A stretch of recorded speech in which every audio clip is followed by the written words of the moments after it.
I'm Owen Beck. And I'm Matthew Nunley. And this is your Saudi Daisy Weekly News.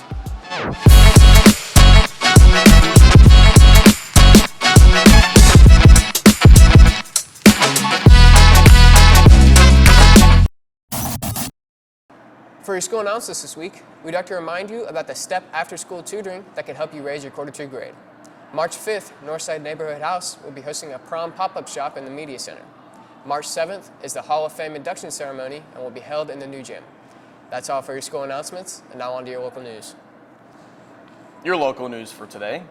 Big Chicken has come to Hickson.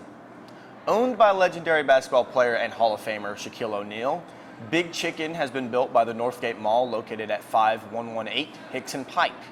The grand opening for this restaurant was this Monday, so go on down and get some food and support your new local restaurant. That's all for your local news. Thank you, Matthew and Owen. Now let's go around the world in 90 seconds with me, Kenny Smith. After much delay, SpaceX launches to the International Space Station. SpaceX isn't the only one to launch, though, as Russian astronauts are also on their way there. They should arrive there soon. Ecuador is receiving hot lava from its volcano, La Cumbre. La Cumbre is one of 20 out of 22 still active volcanoes in Ecuador, but none have erupted since 2016. Thanks for going around the world with me in 90 seconds. Now it's time to hear the weather with Aiden. I'm Aiden Hamilton, and this is your weather for this week. Today, expect some cloudy weather with a slight chance of rain around 2 o'clock until this afternoon. The temperature for today will stay in the high 60s and low 50s. Tomorrow, expect some cloudy weather again all day, with the temperature rising to the low 70s for your high and staying in the low 50s for your low. And finally, this Friday, expect a slight chance of rain again starting around 5 o'clock, lasting into the night. With the temperature staying in the mid to low 60s, that's all for your weather. Now back to Matthew and Owen at the desk. For your sports this week, we would like to congratulate our archery team for placing first in the county this weekend. They got first and third for boys and all top 3 spots for girls. That's all for your sports this week. 38,000 meals have been airdropped into Gaza as hostage negotiations continue.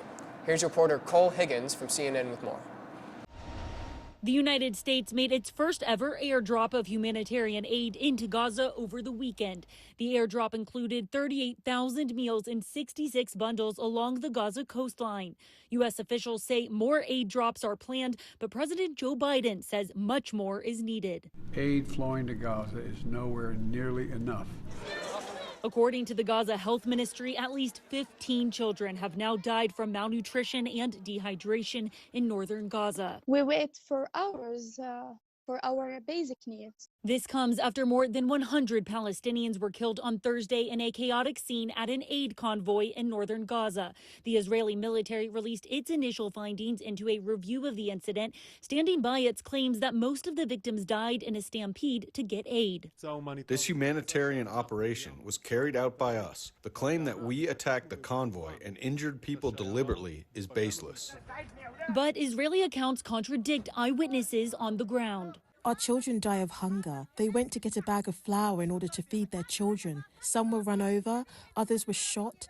Meantime, talks were set to resume Sunday in Cairo on a potential ceasefire and hostage deal between Hamas and Israel. However, Israel is not sending a delegation to Cairo, saying Hamas had not responded to several Israeli demands. Hamas are making outlandish demands in another orbits, another planets.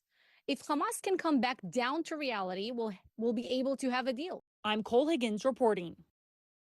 That's all for your Saudi Daisy Weekly News. I'm Owen Beck. And I'm Matthew Nunley. Thank you so much for watching, and we'll see you later this week with more.